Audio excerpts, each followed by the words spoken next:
بقدام 16 جنبوت زيت دالو على توزين حزلكم متلخو بقدام الناس أرئيس زينا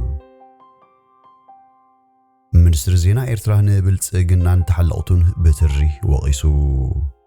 أبي أحمد هاجراوزته نسلتان مرحي نمقداب زعلم مخانو قليسو ترامب مس جي بينك دحر مرخابو دحر ساعتات تايوان ناتنتا خيت اوج اتنققو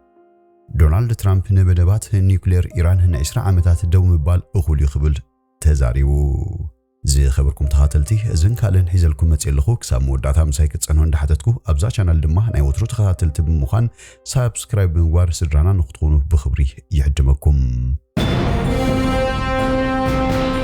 منستر زينا إرترا نبلتقنان تحلقتون بتري وقيسو منستر زينا إرترا تيومانه جبر مسكالتي بوتي ميكيني لزتقصو جزء سلفيه بلتقنان إثيوبيان أمونات دقفتون قوصرات تحلقتون تقبارات تسلفيه نم مخناه درت زحلف يوم قبل بتر وقيسو اتهاجر نقورا بتا أنها تنكفت أملا قرن أفريقيا زي من رجعت فترة لها بمبالدما نتبتات زرزيروم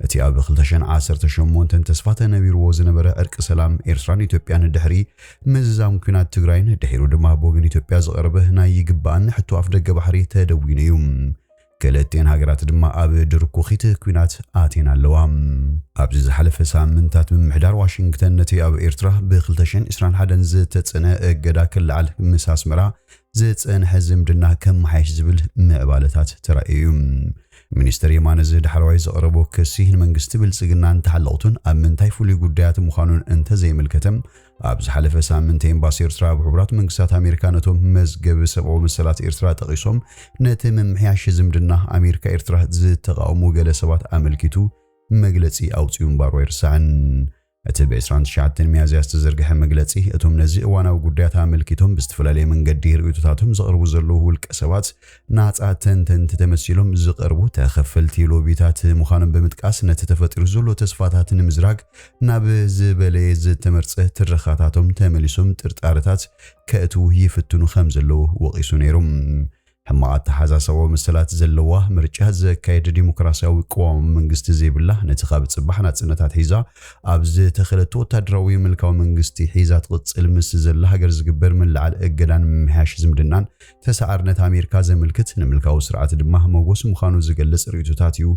ገለካብ ፖለቲከኛታት አሜሪካ ቀሪቡ ነይሩም አቶ የማነ አብቲ አብ ማህበራዊ መራኸቢታት ኤክሳብ ዘርግሑ ጽሑፍ እሙናት ሰዓብትን ተሐልቀትን ብልጽግና ሕጅውነቲ ሱር ጠንቅናይቲ አብ ዞባ ቀረን አፍሪካ ዘሎ ቅልውላዊ መኽኒሉ አሉ ብምባል አብ ልዕሊ አዲስ አበባ ሰለስተ ፍሉያት ቅሬታታት አቐሚጥዩ ቀዳማይ ኢትዮጵያ ምስ ሶማሌላንድ አብ ጥር 2024 ዝፈረመቱ ንአዲስ አበባ 10 ኪሎ ሜትር ገማገም ባህሪ ሶማሌላንድ ነ50 ዓመት ክራይ ዝሃበ መዘክር መረዳ ጠቂሱም እዝስም ምግሃስ ሉላውነት ሶማሊያ ተባሂሉ በሰፊሑ ዝተወገዘ መንባሮ ይርሳን ካልአይ በጉህድ ወታደራዊ መፍራህ ዝተደገፈ ወደብ ዓሰብ ናይ ኤርትራ ቢሉ ሉላዊ መተው ባህርን ምርጋጽ ዘዓለመ ዘይሕለል ናይ ሚዲያ ዲፕሎማሲ ወፍሪዩ ሳልሳይ ኢትዮጵያ በኩናት ሓድሕድ ሱዳን እትገብሮ ዘላ ምትእትታው ጠቂሱም በዚህ ድማ መንግስት ኢትዮጵያ ኣብ ልዕልቲ ዞባ ከቢድን ብዙሕ ጽፍሒ ዘለዎ ሳዕቤን ፈጢሩ ምህላው ዘርዚሩም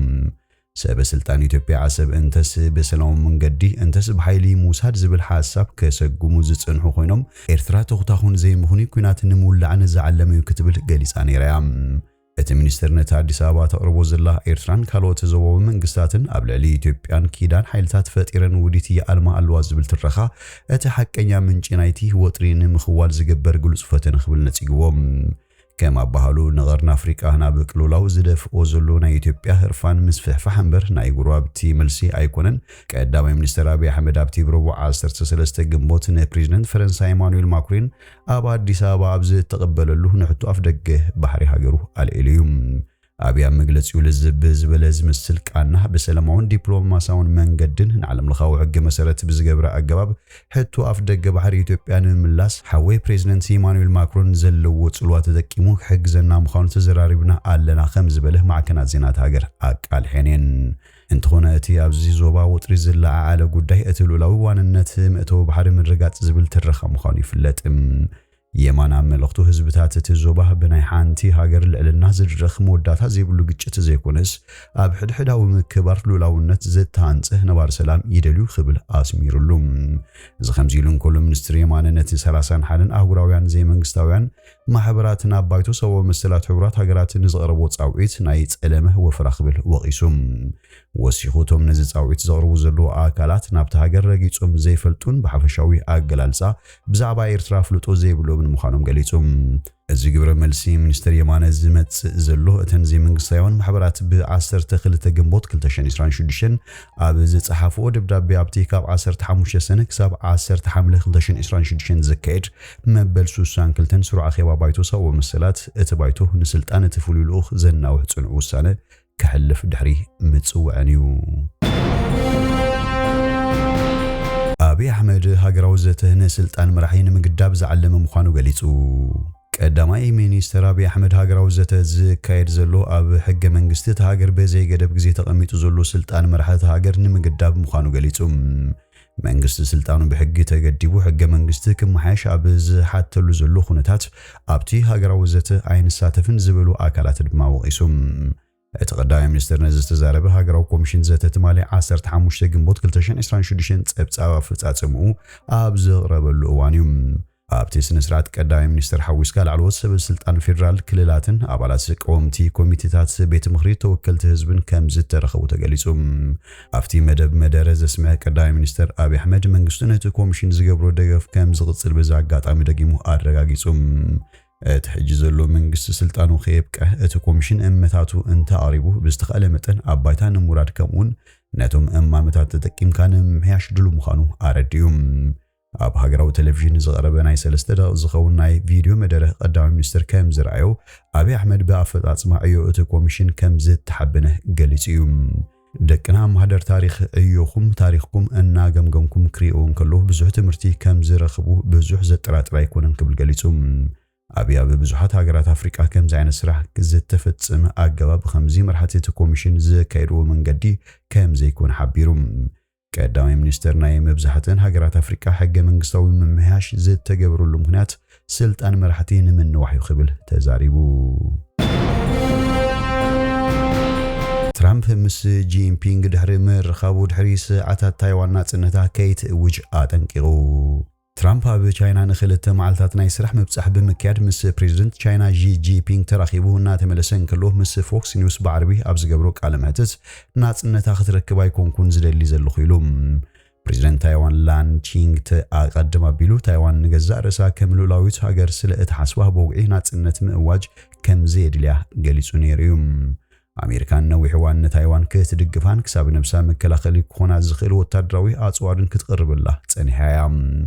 ሕጂ ግን ኣሜሪካ ምስ ቻይና ዲፕሎማሲያዊ ርክባት ስለ ዝጀመረት ኩሉ ርክባት ኣሜሪካን ታይዋንን በዚሮ ተራብሒሎም ትራምፕ ኣቀዲሙ ብዛዕባ በዓላት ማሕደር ቻይና ኣካል ገዛእትያ እትብላን ደሴት ታይዋን ብክልቲኡ ኣካል ቻይና ክትከውን ይኹን ናጽነታ ክትውጅ መንገዲ ቃል ከም ዘይኣተወ ገሊጹ ነይሩ ኣሜሪካ ምስ ቻይና ርክባት ምድልዳላ ኸኣ ታይዋን ናጻ ሃገር ክትከውን ከም ዘይትደሊ ዘርኢ እዩ ቻይና ምስ ኣሜሪካ ርክባት ንኽትገብር ኣሜሪካ ብሓንቲ ቻይና ክትኣምን ቅድመ ኩነት ኣሪባ ክትከውን ከም እትኽእሉን ይግመት እዩ ቻይና ንፕሬዝደንት ታይዋን ዘለዋ ጽሊ ኣብ ዝተፈላለየ ኣጋጣሚታት ክትገልጽ ጸኒሓ እያ ብዙሓት ታይናውያን ሃገሮም ናጽነታ ከይኣውጀት ምስ ቻይና ከዓ ከይተሓወሰት ክትቅጽል እዮም ዝመርጹ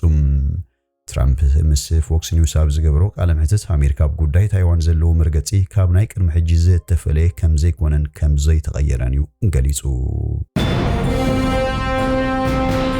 ዶናልድ ትራምፕ ንመደባት ኒውክሌር ኢራን ን20 ዓመታት ደው ምባል እኹል ክብል ገሊጹ ፕሬዝደንት ኣሜሪካ ዶናልድ ትራምፕ ኢራን ን20 ዓመታት ኒውክሌሳዊ መደባታ ምእጋድ ዝብል ሓሳብ ከም ዝቕበል ገሊጹ الزربا كابت قدم حجي فتصيمه نيكولاساوي هتصوار كتون نيبلان زلوه زمعبله يورانيوم كتركب على كابز بالمرقت يفتيمو كم زغير زريوم ترامب هاتريروناي بحقي 10 عامت جن كخون الله ويلوم كرم حجي إيران نيكولاساوي هتصوار كسرح زخيل زمعبله يورانيوم مفراين حوار خدك وارسن نيكولاساوي هتصوار كسرح زخيل يورانيوم كتركب نتصوي نيريوم ትራምፕ ምስ ኢራን ኣቐዲሙ ክግበር ዝጸንሐ ናብ ስምምዕ ክበጽሕ ዘይከኣለ ዝርባት ትዕግስቱ ይውዳእ ምህላዊው ሓቢሩ ሓይልታት እስራኤልን ኣሜሪካን ብ28 ለካቲት ኣብ ልዕሊ ኢራን ሰፊሕ መጥቃዕቲ ኣየር ጀሚሮም ኢራን ናብ ልዕሊ እስራኤልን ኣብ ወሽመጥ ዓረብ ወታደራዊ ማዕስከር ኣሜሪካ ኣለወን ዝበለተን ሃገራትን ደብዳብ ብምክያድ ግብረ መልሲ ሂባቱልያ ብዓብዩነት እስራኤላዊት ካብ ጠለባት ነዳዲ ዓለም ዝሓልፈሉ ኣገዳሲ መስመር ዝኾነ ወሽመጥ ሆርሙዝን ኣጽያቶያ ካብ ዝሓለፈ ወርሒ ጀሚሩ ግን ዋላኳ ሓሊፉ ተኹሲ ምልዋጥ እንተሃለወ ንዘተ ንምምችቻ ዝዓለመ ተኹሲ ደውናይ ምባል ስምምዕ ተበጺሑ እዩ ፓኪስታን ቀንዲ ኣሸማጋሊት ኮይና ዘላ ሃገርያ እንተኾነ ኩናት ደውን ምባል ክልቲአን ሃገራት ኣሜሪካን ኢራንን ሒዘንኦ ኣብ ዝመጻ ዘለዋ መርገጺ ንሓድሕደን ከነጻጸጋ ጸኒሐንን ማዕከናት ዜና ኢራን እተቕርቦ ዘላ ኣማመ ኣብ ኩሉ ግንባራት ተኹሲ ብቕጽበት ደው ክብል ዝብል ኮይኑ እዚ ነቲ እስራኤል ኣብ ሊባኖስ ኣብ ልዕሊ ሂዝቦላህ ትገብሮ ዘላ ደብዳብ ከተቋርጾን ኣሜሪካን ወደባት ኢራን መጻው ደው ከተብሎን በተወሳኺ ኣብ ልዕሊያ ዝኾነ ዓይነት መጥቃዕቲ ከይትፍጽምን ዝጠልብን እዩ ዶናልድ ትራምፕ ናብ ቻይና ኣብ ዝገበሮ ምብጻሕ ምስ ፕሬዝደንት ሃገር ድሕሪ ምርኻብ ኣብ ነፋሪት ኣየር ፎርስ ሓደ ኮይኑ ንጋዜጠኛታት ኣብ ዝሃቦ ቃል ንሱን ፕሬዝደንት ጂ ጂንፒንግ ኢራን ኒውክለሳዊ ኣጽዋር ክህልዋ ከም ዘይብላን ነቲ ምኽንያት ዓለማዊ ወሰኽ ነዳዲ ኮይኑ ዘሎ መጻው ሆርሙዝን ክትከፍቱ ከም ዘለዋ ምስምዖም ሓቢሩ እዩ ዝኽብርኩም ተኸታተልቲ ሎሚ ዝበልናዮ መሰናዶና ኣብ ዝወዲና ኣለና ምሳና ብምጽላሕኩም ብልብነ መስግን በብዘለኹም ሰላም ተመነኹ